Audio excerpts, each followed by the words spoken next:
भाई इस गांव में तो बारिश और सैलाब ने सब कुछ ही तबाह कर दिया है। क्या कमाए क्या खाएं कुछ समझ नहीं आ रहा है। सही कह रहे हो मोहन भाई, ऐसी तूफानी बारिशें पहले कभी नहीं हुई। क्यों ना हम शिक्षापुर गांव चले, वहाँ सब कारोबार एकदम सही चल रहे हैं। अरे मोहन भाई, मेरा तो परिवार है पूरा, बूढ़े माँ बाप और बीवी बच्चों को कहाँ लिए लिए फिरूंगा हर जगह। तुम्हारी मर्जी है, मैं तो कल सुबह ही निकल जाऊंगा। वहाँ मेरा एक दोस्त राजू रहता है, वो सब संभाल लेगा। वहाँ तुम्हारे हालात बदलें तो मुझे भी बुला लेना। मोहन शिक्षापुर गांव के लिए निकल गया। मोहन के लिए शिक्षापुर गांव और वहां के लोग नए थे। वो यहाँ सिर्फ राजू को ही जानता था। अरे मेरे दोस्त मोहन, कितने सालों बाद तुम्हें देखा है। अच्छा हुआ तुम यहाँ आ गए। तुम्हारा गांव तो बारिश से पूरा बर्बाद हो गया है। चलो अंदर चलो, दूर से आए हो, खाना खाकर आराम करो। कुछ दिन गुजरने के बाद राजू, बहुत दिन गुजर गए हैं, मुझे तो यहाँ कोई काम ही नहीं मिल रहा। तुमने तो कहा था यहाँ आकर मेरी सब परेशानी खत्म हो जाएगी। मैं कब तक तुम्हारे घर पे रहूंगा? कुछ कमाऊंगा तो ही किराए पर घर ले सकूंगा ना। अरे मेरे दोस्त मोहन, फिक्र मत करो, मेरी बात हो गई है जमींदार साहब से। तुम आज उनसे मिलने चले जाओ, देखते हैं फिर वो क्या कहते हैं। मोहन जमींदार से मिलने चला गया। जमींदार साहब, मुझे राजू ने भेजा है। मैं दूर गांव से आया हूँ, काम की वजह से बहुत परेशान हूँ।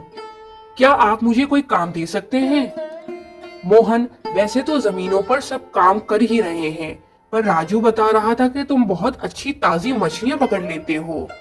मेरी एक नाव है, अगर तुम उस पर ये सब काम शुरू करो और यहाँ बाजार में मछलियां बेचो तो हम दोनों को ही फायदा है। क्योंकि इस गांव में सबको मछली पकड़ने के लिए दरिया के किनारे जाना पड़ता है। जब बाजार में ही मछलियां मिल जाएंगी तो सब हमसे ही लेंगे। ये तो बहुत अच्छा काम है जमींदार साहब, मैं कब से काम शुरू कर दूं? चाहो तो आज से ही काम शुरू कर दो। बहुत शुक्रिया आपका जमींदार साहब, आपका ये एहसान रहेगा मुझ पर। मोहन मछलियां पकड़कर बाजार में बेचने लगा। कुछ ही दिनों में मोहन का कारोबार बहुत ही अच्छा हो गया। वाह मोहन भाई, आपके यहाँ की मछलियाँ तो बहुत ही स्वादिष्ट होती हैं। अब तो हमें दरिया के किनारे भी नहीं जाना पड़ता। आपके पास तो सारी मछलियाँ होती हैं, मजा ही आ जाता है खाकर। बहुत शुक्रिया राधा बहन। कुछ ही दिनों में मोहन के पास पैसे जमा होने लगे। राजू, तुम्हारा बहुत शुक्रिया कि तुमने मुझे इतने दिन रखा अपने घर। अब मेरे पास इतने पैसे हैं और कारोबार भी अच्छा चल रहा है, इसलिए अब मैंने अपना एक किराए का घर ले लिया है। मैं वहीं जा रहा हूँ। शुक्रिया कैसा मोहन, तुम मेरे दोस्त हो और दोस्त ही दोस्त के काम आता है। मोहन अब अपने घर चला गया जो उसने किराए पर लिया था।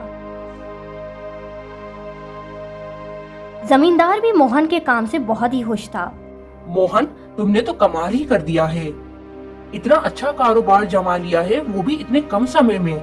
मैंने तुम पर भरोसा करके बहुत अच्छा फैसला किया था।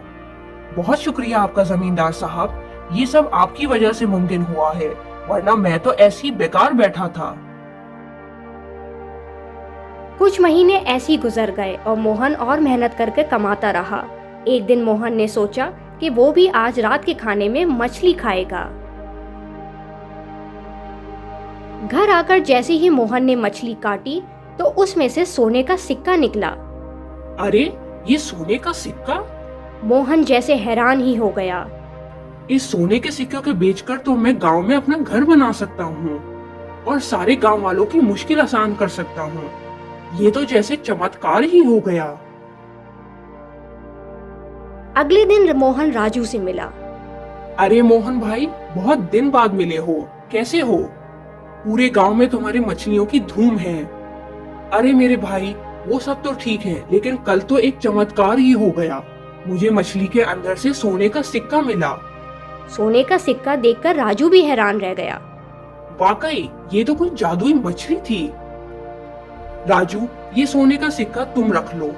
तुम्हें तो पता है मैं पूरा दिन बाजार में होता हूँ, काम करके रात को आता हूँ, पूरा दिन घर खाली रहता है। जैसे ही मैं कोई अपना घर देखूंगा मैं तुमसे ये सिक्का ले लूंगा। तुम सही कह रहे हो मोहन, ये सोने का सिक्का खाली घर में रखना ठीक नहीं। ये तुम्हारी अमानत है मेरे पास, तुम जब चाहो ये ले जाना। राजू वो सोने का सिक्का लेकर घर आ गया। अरे ये सोने का सिक्का आपके पास? राधा, ये मोहन की अमानत है हमारे पास, ये संभाल के रख दो। वो तो ठीक है, पर ये मोहन भाई के पास आया कैसे?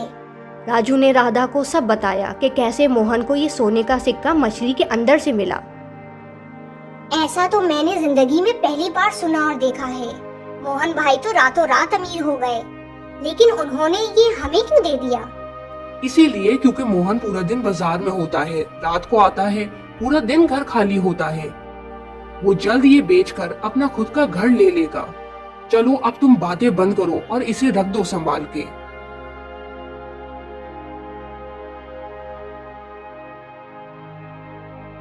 कुछ समय बाद राधा, वो मोहन का सोने का सिक्का दे दो, वो मोहन को वापस करना है, वो अपना घर ले रहा है। अरे ये सोने का सिक्का कहाँ चला गया है? मैंने तो यहीं रखा था। राधा ठीक से देखो, पूरा दिन ही तुम घर पर रहती हो, तो ये कहाँ जा सकता है? मुझे क्या पता राजू। कभी ऐसा नहीं हुआ कि हमारे घर से कुछ गायब हुआ हो। दोबारा देखो राधा, हो सकता है वही हो। बहुत ढूंढने के बाद भी राधा को सोने का सिक्का नहीं मिला। ये तो बहुत परेशानी की बात है राधा, मोहन की अमानत थी वो मेरे पास, अब मैं क्या करूँगा? राजू ने मोहन को सब बताया कि कैसे सोने का सिक्का गायब हो गया है। ये सुन के मोहन को भी बहुत दुख हुआ। मैं बहुत शर्मिंदा हूँ मोहन, मुझे माफ कर दो। राजू, तुम फिक्र नहीं करो, शायद मेरी किस्मत में ही वो नहीं लिखा था।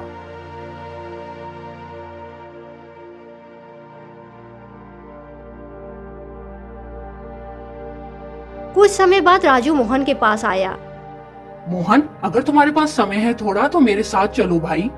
आज राधा का जन्मदिन है, मैं उसके लिए सोने की अंगूठी लेना चाहता हूँ। ये तो बहुत अच्छी बात है, चलो मैं तुम्हारे साथ चलता हूँ। राजू और मोहन सोने की अंगूठी खरीदने पहुंचे। एकदम मोहन की नजर सोने के सिक्के पर पड़ी। अरे राजू, ये तो वही सोने का सिक्का है जो मछली के अंदर से निकला था। देख, इस पर मछली का नक्श भी बना है। हाँ मोहन, तुम सही कह रहे हो, ये तो हूबहू वही है। भाई साहब, ये सोने का सिक्का आपको कहाँ से मिला? काफी नायाब लग रहा है। अरे राजू भाई, ये आपकी पत्नी राधा बहन बेचने आई थी। मैंने भी उनसे यही पूछा था कि आपको ये कहाँ से मिला। काफी कीमती है, पर वो ज्यादा कुछ बोली नहीं, जल्दी में थी शायद थोड़ी। ये सब सुन के मोहन और राजू हैरान रह गए। इसी हैरत में राजू और मोहन दुकान से बाहर आ गए। मोहन, मैं बहुत शर्मिंदा हूँ, मुझे यकीन ही नहीं आ रहा कि राधा ने चोरी की और हम सबके सामने मासूम बन गई। नहीं मेरे भाई राजू, तुम्हारी कोई गलती नहीं है। नहीं नहीं मोहन, वो तुम्हारी अमानत थी, मैं तुम्हें वो जरूर ला कर दूंगा। लेकिन ये सब कैसे होगा? तुम देखते जाओ मोहन, अब मैं क्या करता हूँ। अगले दिन वही आदमी घर आया जिसे राधा ने सोने का सिक्का बेचा था। राधा बहन, बाहर आओ।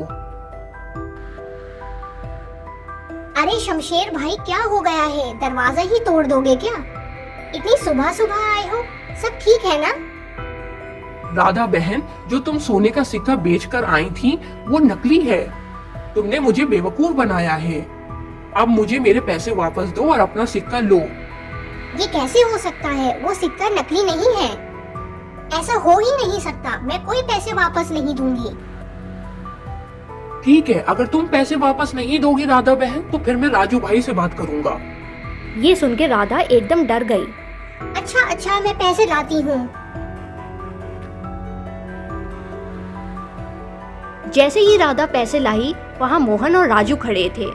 ये देख के राधा एकदम हैरान रह गई। आप दोनों यहाँ? कितनी झूठी हो तुम राधा, तुमने मोहन का सोने का सिक्का बेचा और सबके सामने चोरी का नाटक किया। मुझे माफ कर दो राजू, आप भी मुझे माफ कर दे मोहन भाई। मैंने पहली बार सोने का सिक्का देखा था, मैं लालच में अंधी हो गई थी। लेकिन ये शमशेर भाई कह रहे हैं कि ये सिक्का नकली है। शमशेर को हमने ही भेजा था ताकि तुम अपना जुर्म कबूल करो। ये सिक्का बिल्कुल असली है और मोहन का ही है और रहेगा। ये लो मोहन अपनी अमानत, और ये पैसे शमशेर को वापस कर देना। बहुत शुक्रिया राजू, तुम नहीं होते तो मैं तो जैसे हिम्मत ही हार चुका था। मोहन, चाहे से चोरी मेरी बीवी ने की, लेकिन सच और हक का साथ देना मेरा फर्ज था।